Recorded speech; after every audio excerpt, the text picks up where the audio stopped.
Hangout on air is live. Okay, we got the live little icon. All right, so here we are. I am Optimus Christ because Jesus can't turn into a truck. And today's hangout is actually discussions of anarchy. So it's sort of like a debate, but everyone kind of agrees with each other. So, as you can tell, this stream has been brought to you by Tanga Eggs. Tanga Eggs, go fuck yourself. Now, we are currently waiting on our other guest because he's running late. Those darn, legs of his.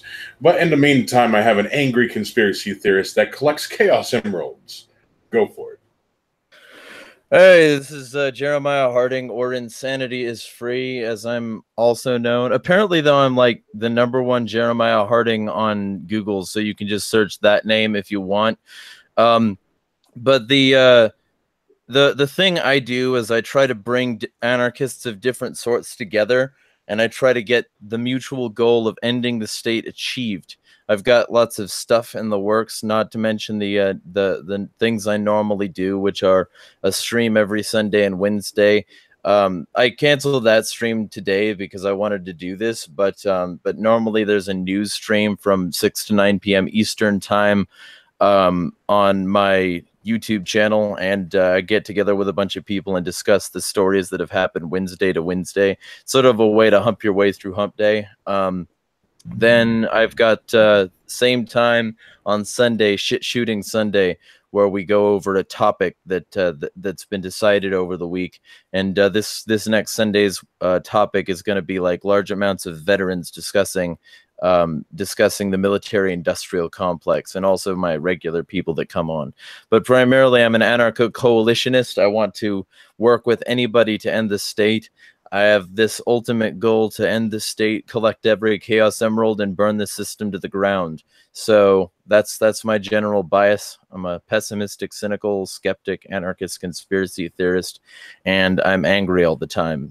So those things. And like we were talking about before we actually went live, you said that you're an anarcho-coalitionist. Yep, anarcho-coalitionist.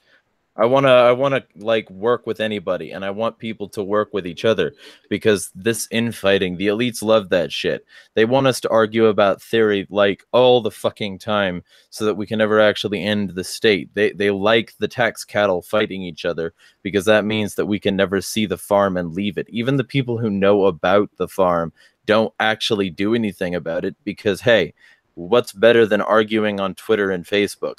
You know, what's better than starting a flame war in a YouTube comments section? What's better than living vicariously instead of recognizing that you own yourself and that we can pull ourselves out of the shit the elites want us to be in? You know, what's better than that? Oh, well, maybe anything, and maybe we should work together.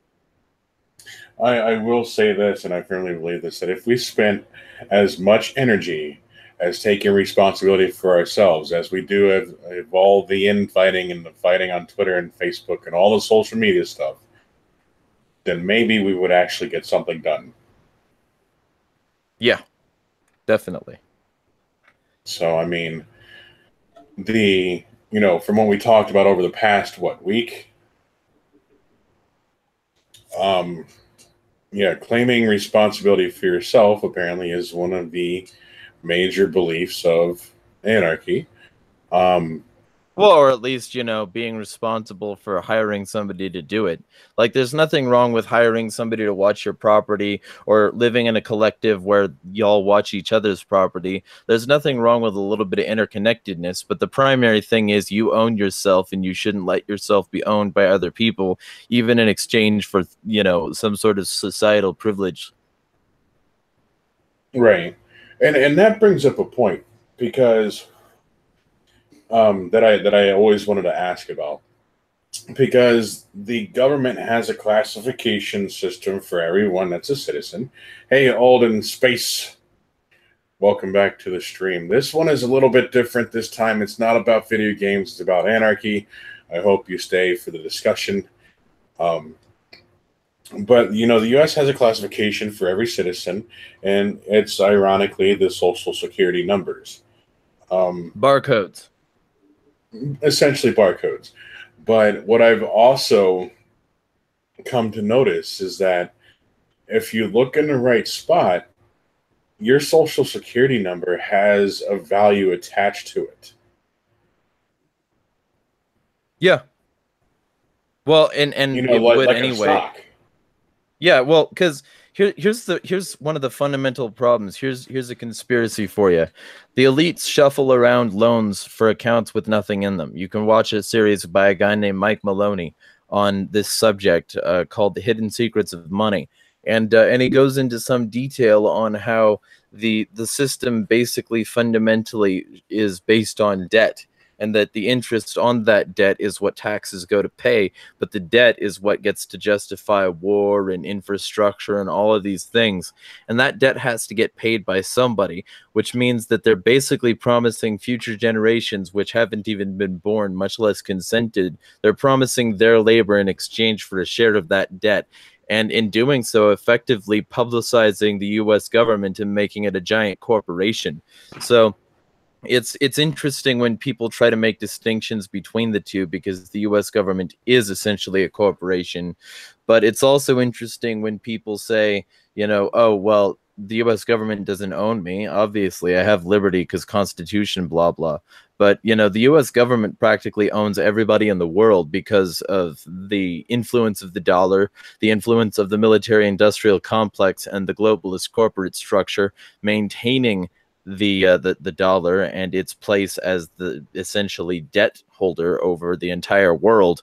I mean, this system is fundamentally designed to create the illusion of control and to create the illusion of security in exchange for you completely sacrificing your liberty. And people don't recognize that, and they don't recognize that they've been stamped with an invisible stamp, that if they start to try and leave this plantation, they will be raided, they will be assaulted, they will be kidnapped, they will be caged, they will be killed.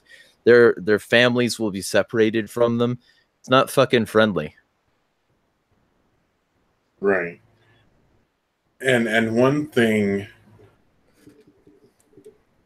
let's see, and that could go in as well as with like the FEMA camps, for like for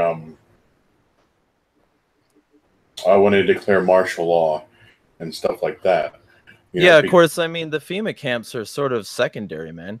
Because if you think about it, like, watch Alex Jones's Endgame sometime and look at the amount of control that they have over certain, like, large areas of land, and then look at all the roads. And if you start to picture this as a prison grid, it makes a huge amount of sense, because essentially they've already got you trapped in your house. If you use their roads, they claim you automatically consent to all the rules that are associated with the roads, because they claim they own the roads. And if you have a house to begin with, they claim ownership of that, which is why they can tax your property and take your house if you don't pay your property tax. So I mean, fundamentally, we're already in a FEMA camp. We just, most people don't see it.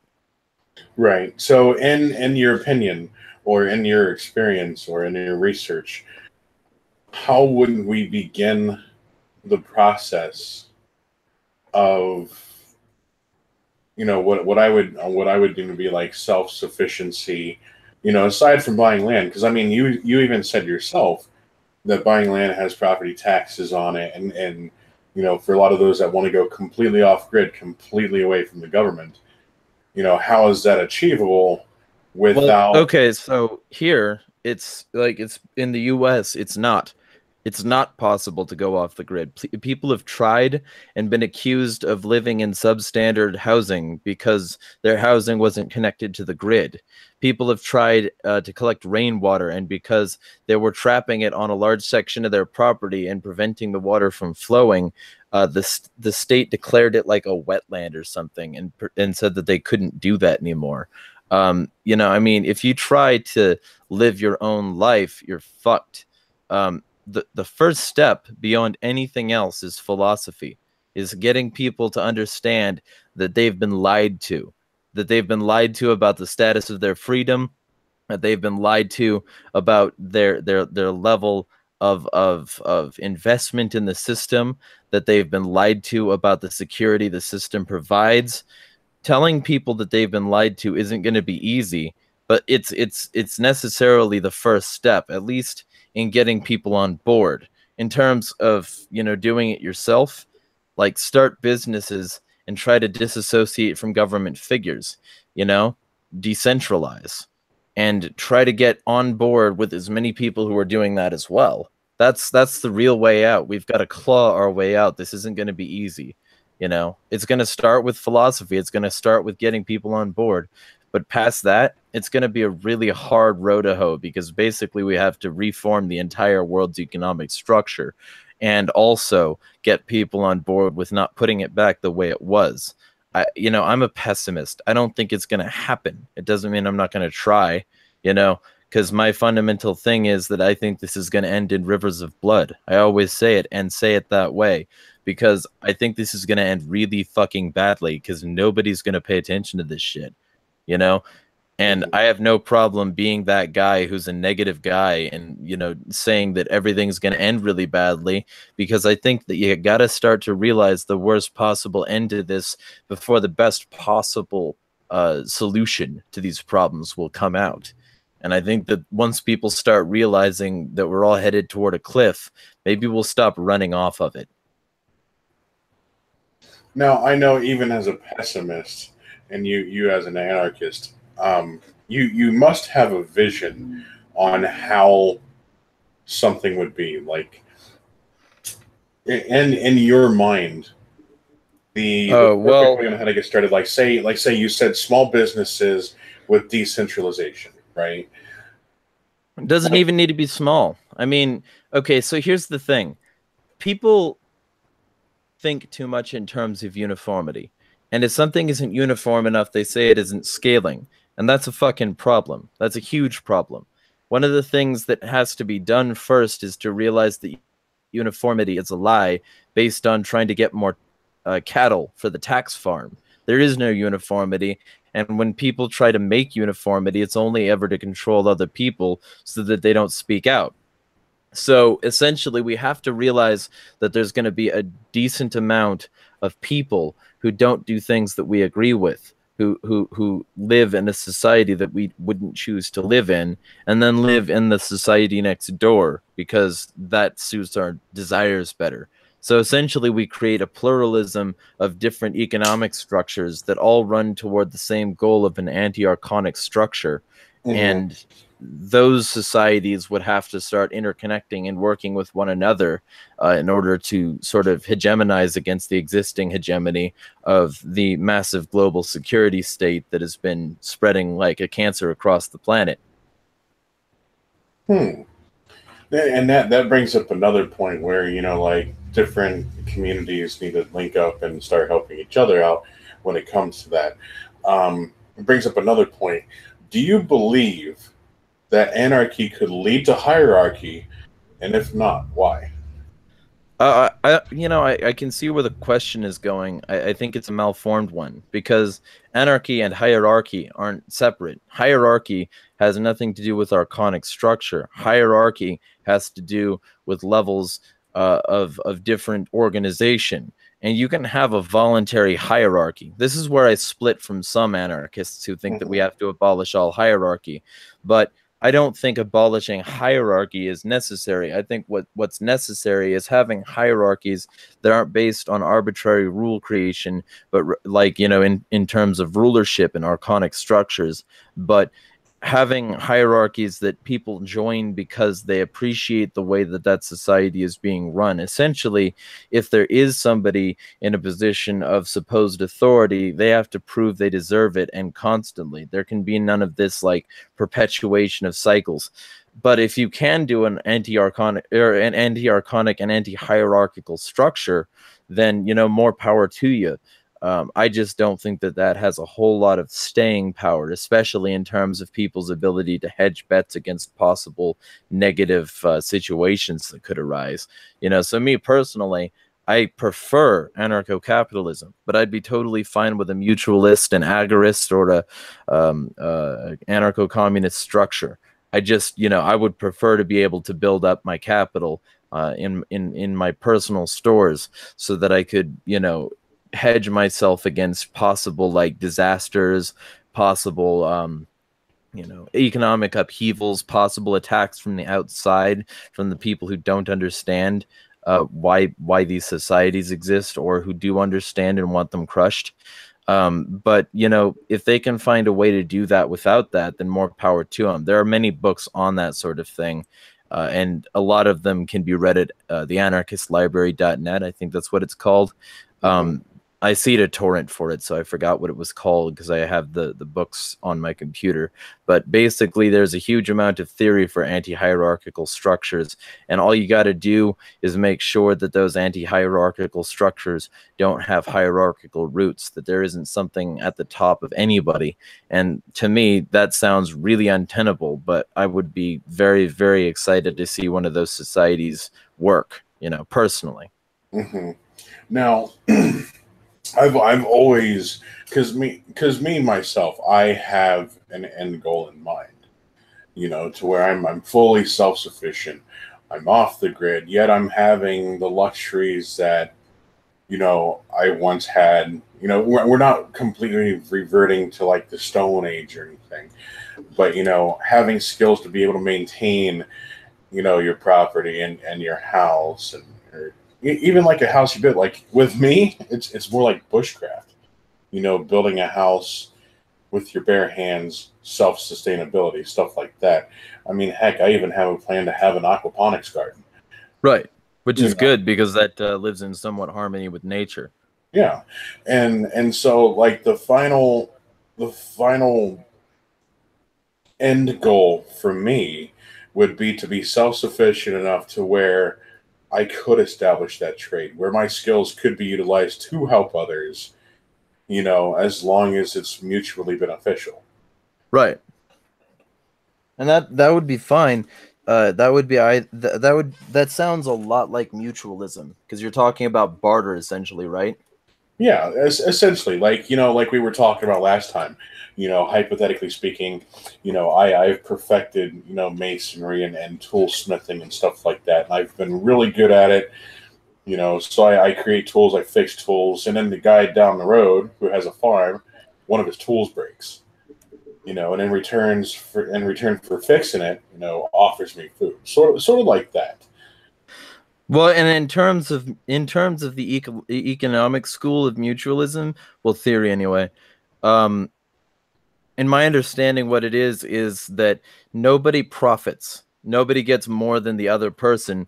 They all try to like result in as mutually understandable and agreeable a situation as possible.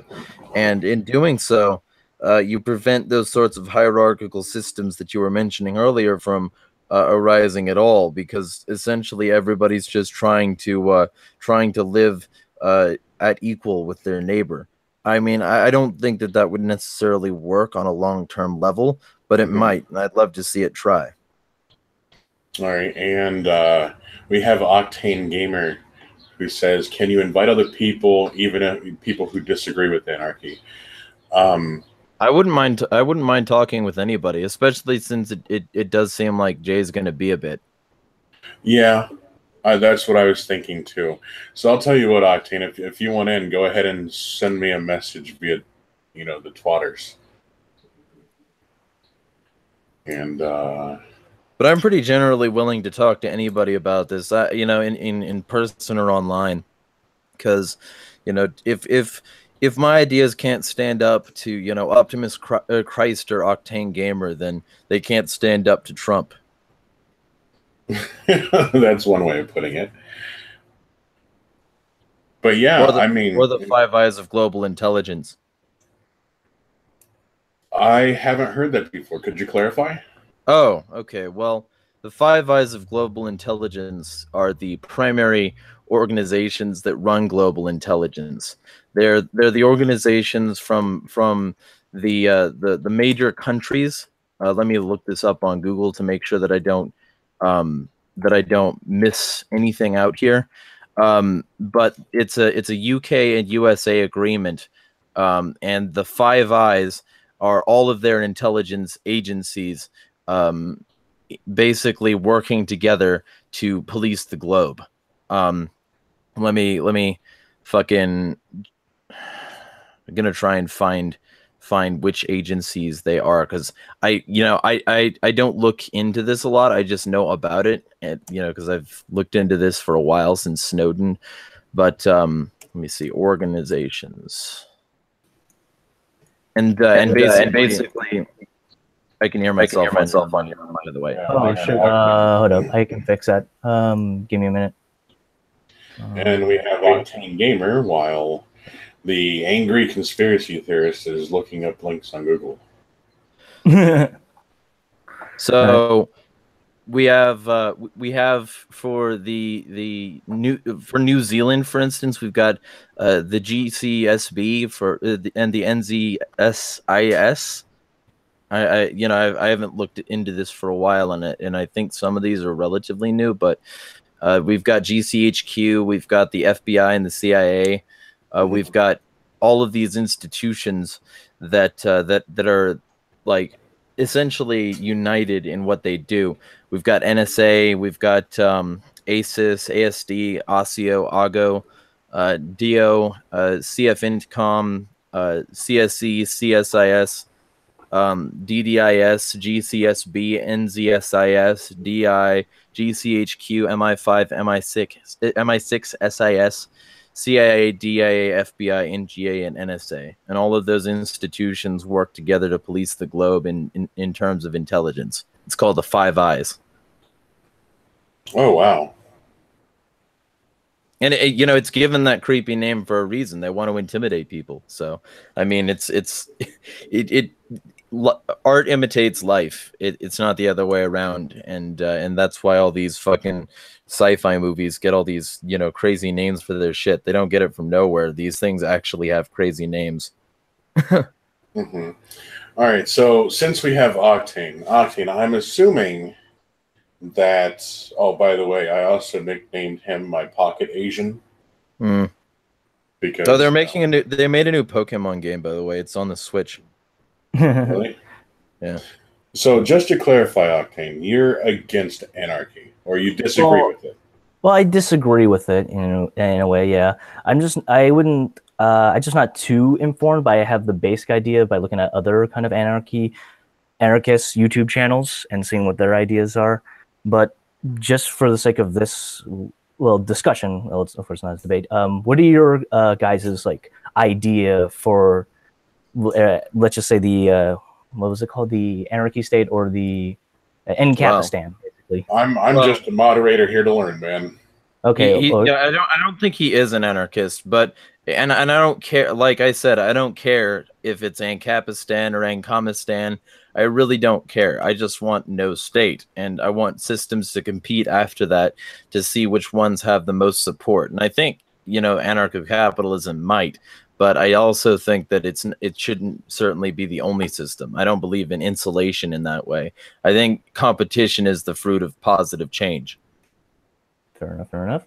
Okay, I wish I should have prepped for this. My question is, do you believe in the ideas of, they're saying that, do you believe in the thing called, it was, I shouldn't remember. It was something about the ideas of a principle that if it hurts somebody... What, non-aggression principle? Yes, that one. The non-aggression principle. I like the non-aggression principle a lot. I could argue that it's axiomatic, but, there are cases like, roughhousing when you're a kid where fucking, or wrestling or whatever, or like many other sorts of things that I could mention where you would have some sort of stake in violating the non-aggression principle, I guess. There are reasons that I could see it having issues, but for me personally, I like it a lot. I think that it answers a lot of questions because that's not the root of it. In case you haven't looked into this, have you? Am I wrong there? Yeah, I just heard about the principle itself, but I didn't delve into it really deeply. Well, non-aggression is rooted in two things. First off, it's not like the Oxford definition of aggression we're talking about when we say it. We're not saying all violence or all possible negative action with somebody. You can defend yourself in a way that Oxford would consider aggressive. What we're talking about is the, for instance, Latin root of the word, which is aggredi. And what it means is essentially to move against. And if you don't move against anybody. You're like initiate the force. You're maintaining the non-aggression principle, and the reason people say that you should do that is because people own themselves, and if you own yourself, then anybody trying to aggress against you is trying to claim ownership over you, at least in some way, or they're just trying to stop you from owning yourself to begin with, because they're trying to take away time, they're trying to take away resources, they're trying to take away parts of you that you can't get back, and they're also trying to violate your person, which you own. And if you start to think of it in that sort of way, anybody who aggresses against you, especially state officials who've codified aggression, is trying to like stand over you and trying to be in a position above you without earning it. Because, you know, if they earned it, it would have been a voluntary exchange, not an aggressive one. So essentially, non-aggression says, don't start nothing, won't be nothing. And I like that a lot. Okay, but you believe in like individuals, like individual rights, right? And the idea is a private property. Am I correct? Yeah, sure. Okay, but you're not a big fan of, like, say, sort of collective ideals, right? Sort of, if it infringes. As long as they're not collectivist, that's fine. If they're individualist, they can be as big or as complicated a collective as they want. If they subordinate individual rights to the collective, that's a separate story entirely. That's aggression codified, in my view. Okay, because this is where I kind of feel like, isn't it kind of self-contradictory on this? Okay, say I'm an individual, right? But I want the ideas of like a community that is, of course, voluntary, right? Let's say I want to be in this particular group and it's voluntary. Are you against anything like that? Because no, you're not against it. I'm an anarchist. Okay. If you want to start a commune or a mutualist collective, go for it. Okay, because at first I was thinking like, okay, then I just feel like it's just probably because it's kind of, it's a buzzword, the idea of collective. It's, yeah, honestly, it's just that what is considered bad or good, because, of course, that could be debatable on what your terms of definition is. What I think is a collective is basically if it's a voluntary act that is an agreement that everyone can agree upon, or some sort of, at least some sort of ruling, or some sort of a baseline, you could say. Right. That's well, and you know, because there can be involuntary collectives, and those are what I would be opposed to. But you know, I mean, there's an anarchist saying that goes around: as long as it's voluntary, or you know, as Mises would put it, who wasn't an anarchist, "Tu ne sed malice et contra identitorito," which means, you know, do not give in to evil, but proceed ever more boldly against it. Basically, if you have like some sort of voluntary society that you want to start or that you want to join, that's absolutely fine. Just don't make anybody else do it. Okay. And we finally have Jay the Magic Robot. Sorry. It's all right. We were just getting into discussions, and Octane is taking the role of disagreeing with Anarchy, and so we were just having a discussion here. I don't want to turn into like a full debate, because I'm not personally that into it too much, and honestly I'm pretty bad at debating, and I also don't want to turn this into internet blood sports where I call people fags and be like, you're stupid. Well, see, that's why I'm the moderator. If it boils down to that, I'll put an end to it, because my muffler's bigger than anyone else here. Well, you also have a mute button. I do. There you go. Wait, that's infringing on my rights. Oh, this is an individual. My channel, I determine your rights. Yeah. I just give a little fair warning. I hope the internet connection stays, because you guys know my internet troubles. So. Right. No problem. So just. Okay. And so now to basically continue, Jay, I'm going to pose the question to you that I have posed to the angry conspiracy theorist here. What type of anarchy, if you will, do you believe in? And feel free to list everything about it and what you believe. Well, I kind of come from more of a, because of my background, I'm more of a religious side of the house, though I hate that term. So I'm more, huh? Are you basically a fundamentalist? Just asking. Well, you need to define that term because that means different things. Okay. What I think of fundamentalists is like through and through the book. Like, say, Islam is a good example of like in the people in the Middle East. They're technically fundamentalists. They follow the book and its rules through and throughout, without any changes usually. Okay. So I guess the easy answer is no. But in spirit, yes. But in practice, no. Does that make sense? Well, Okay, I mean, so everybody. in ideal sense, you agree with it, but in reality sense that it doesn't really. Yeah, because but this is where I up into the whole anarchy thing is I choose to live a particular way, and I want you to live that way, even if that way is probably better or healthier for you. Like I'm saying this as I'm about to cigarette, but my point is, it's like I can't prevent you from doing as much cocaine as you want. I could talk to you and say, hey man, this could fry your brain, blah blah blah blah. But at the end of the day, you have to live your life, and that a lot of that viewpoint comes from my religious background. Okay. Yeah, in full disclosure, Jay and I have spoken many times before, and we generally agree. As long as it's voluntary, it's fine. So, I mean, to answer your question that you asked earlier, I'm sure you can correct me if I'm wrong, Jay, but Jay would believe that as long as it's a voluntary choice to join a commune, then you should go for it. But what happens? Yeah. Oh, go ahead. But see, I've lived kind of in a commune society for a while when I was in the monastery. And it had its advantages, but it also had its disadvantages. And the disadvantages for me outweigh at the time, outweigh for me is I was the youngest member ever allowed. And so I didn't necessarily have some of the maturity that I should have had. And I didn't necessarily have the same freedoms because the state still didn't allow me to do certain things. You know what I mean? Because I was in Texas, but I was under 21, so I still couldn't do certain things, and so my participation was limited in that way. But in other ways, most people there had me by 30 years or more, so they were all older and they had a different level of understanding, and they all had different reasons for being there.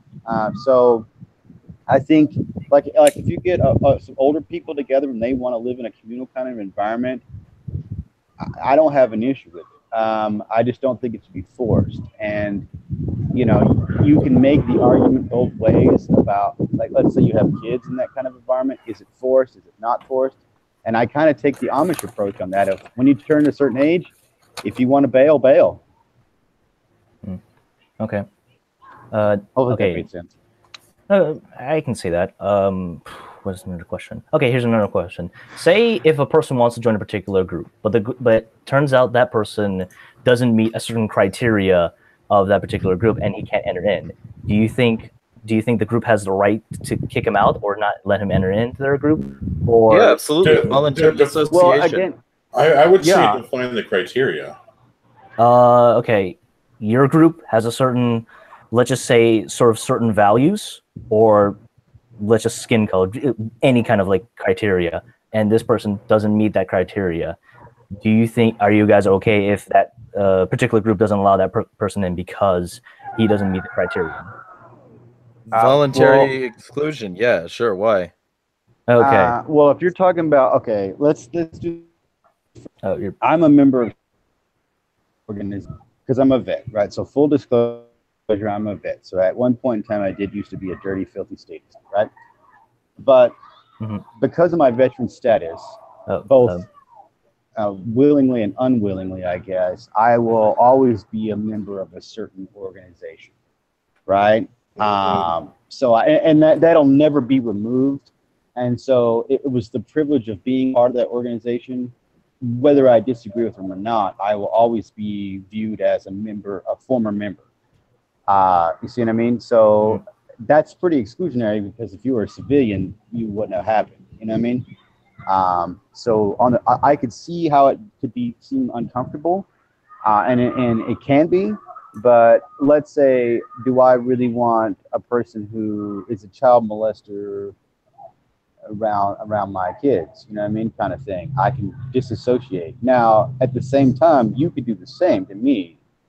But if we're talking on a purely economic point of view, like let's say Walgreens, it doesn't behoove you to be discriminatory in any way, which also can lead to problems because we know like the backlash of companies. We see this all the time because they don't like let's say Coke or Pepsi or whatever, because they don't discriminate toward anything, they can be seen as just after the money. And so, yeah, hopefully that makes sense. Hopefully it's not too windy. It's not too windy, right? It is a bit windy on my side. Okay. Cover your hand on the mic. Well, let me try to fix that. I'm trying to like isolate the noise. The problem is I'm not, you know. Now for one of my questions, and I've already posed this to Jeremiah. Do you believe that anarchy could lead to hierarchy? And if not, why?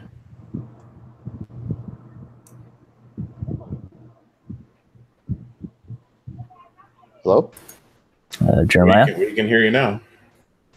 Oh, well, I could hear you, but like the question was posed to Jay, so. Yeah. Oh, okay. Okay, got it. Oh, it was posed to me? Oh, okay, sorry. I was just trying to make sure I didn't get dumped because I'm on the phone, you know what I mean? So. Oh, no, it's fine. Do you need the question repeated? No, I got it. It's, okay, I'm okay in opposition to hierarchy like some people do because a family has a hierarchical structure, a company has a hierarchical structure, nature has a hierarchical structure, sort of, right?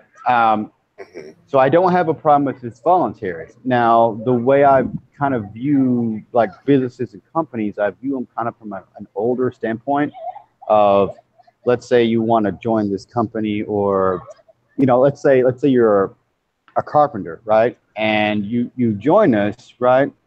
Well, then you kind of become an apprentice. The problem is that whole apprentice thing got really misused.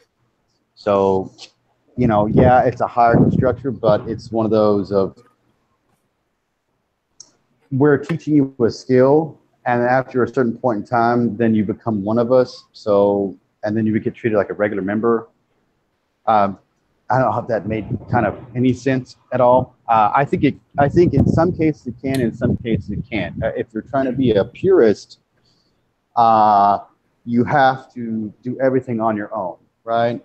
Well, I disagree with that, but I'll get to that afterward. Okay, but I'm saying it's one of those.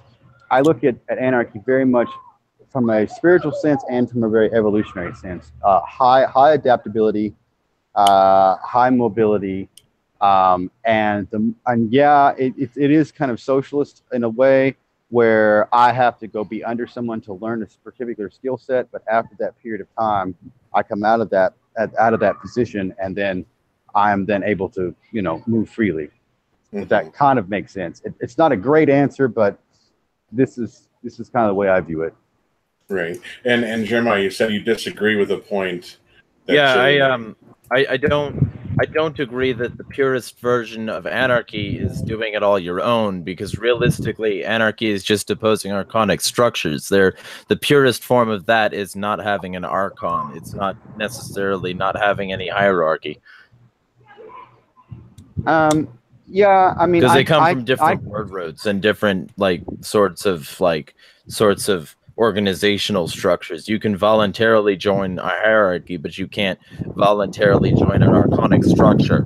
I don't support the idea that any place the word arch is, that we suddenly have to oppose that because we're anarchists. I'm not opposed to the arch in St. Louis, and I'm not opposed to hierarchy either.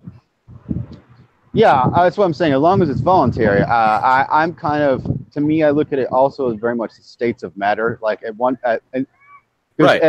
point in time, we were controlled by our parents, right? But at a certain point in time, they're like, you're free to do what you want, right? And you defer to your parents as advice and everything like that. Technically, you know, because they're above you, you could make the argument of that's a hierarchy. I mean, I can see the argument. It's just kind of one of those, it's not really my, I mean, it's like one of those, I'll teach my kids the best I can, I'm a failure. Hopefully, I won't pass on too much failure to them, and hopefully, they can become better than I was.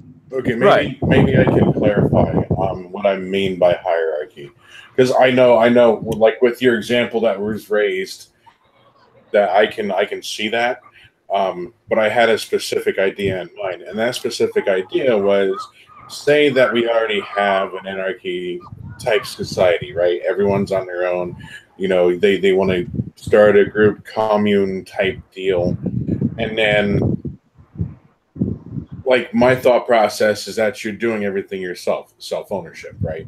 So, Right. Well, in the kinda. event, yeah, as you explained earlier and explained it to me, it's not like that. But the way that I saw it was, say that commune, it's like now that commune has to have a leader, or like elected leader or whatnot. That's what I mean by hierarchy. If you're now, you have one person taking responsibility for the Well, entire commune. as long as it's a leader and it's a voluntary leadership and followership, I don't see any fundamental disconnect from anarchy. You just have to not let that leader become a monopoly on force. Well, the thing is, that's where, like, the Americans' idea of our governmental system is that we have an equal rights to other kind of leaders for two different branches. Like, we have the Congress, we have the judicial branch and executive branch. So nobody is like overpowering each other. Yeah, okay, but that's still an archonic structure, because essentially you're saying that these leaders should be elected by a quote majority, or by people who represent the majority in certain districts, as it were. And you're saying that those people in that, like, majority in whatever regions they are, you're saying that they deserve the right to control other people who didn't vote for them, and that's not anarchy. So no, it's not much like that at all. Well, of course, I think there's another element to this too, right? But again, I'm going to come from a very kind of religiously place, so bear with me, even though I know it doesn't exactly work this way, right? But in Judaism, there's no pope, there's no king. I mean, yeah, there's local rabbis and there's chief rabbis, but they're very, very decentralized, because every good Jew is supposed to be studying on their own. You know what I mean? So they don't really have to have the enforcement part of that, and the leaders are there more for teachers. Now, for all saying that doesn't mean I agree with Judaism in all aspects. So let me, have to make that clear. I'm just saying that, they do have kind of the elders are there for more as teachers than they are for the disciplinary, like, oh, you're a blah, blah, blah, blah. Now, of course, that gets radicalized, in various parts of the world. So. No, yeah, I'm trying to think of something here. It's just that I should have prepared better. Just give me a minute. Let me just think.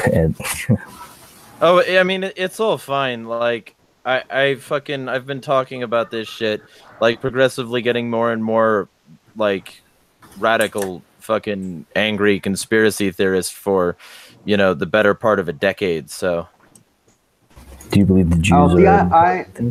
It's weird. The more I look into anarchy, especially anarcho-capitalism and all of this, the more it pushes me toward the religion that I used to be, and it's kind of weird.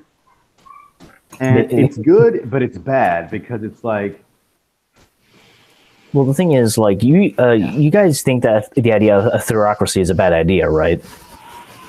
Well, I mean, yeah. Yes, I think we both do. Like, but that doesn't mean that you shouldn't have a personal walk with whatever religion you choose. Right. I mean, that's part of the point of Christianity and Judaism. You're supposed to choose that God. That God didn't, like, get foisted upon you. Right. Yeah. Well, I mean, see, even though I'm a dirty atheist.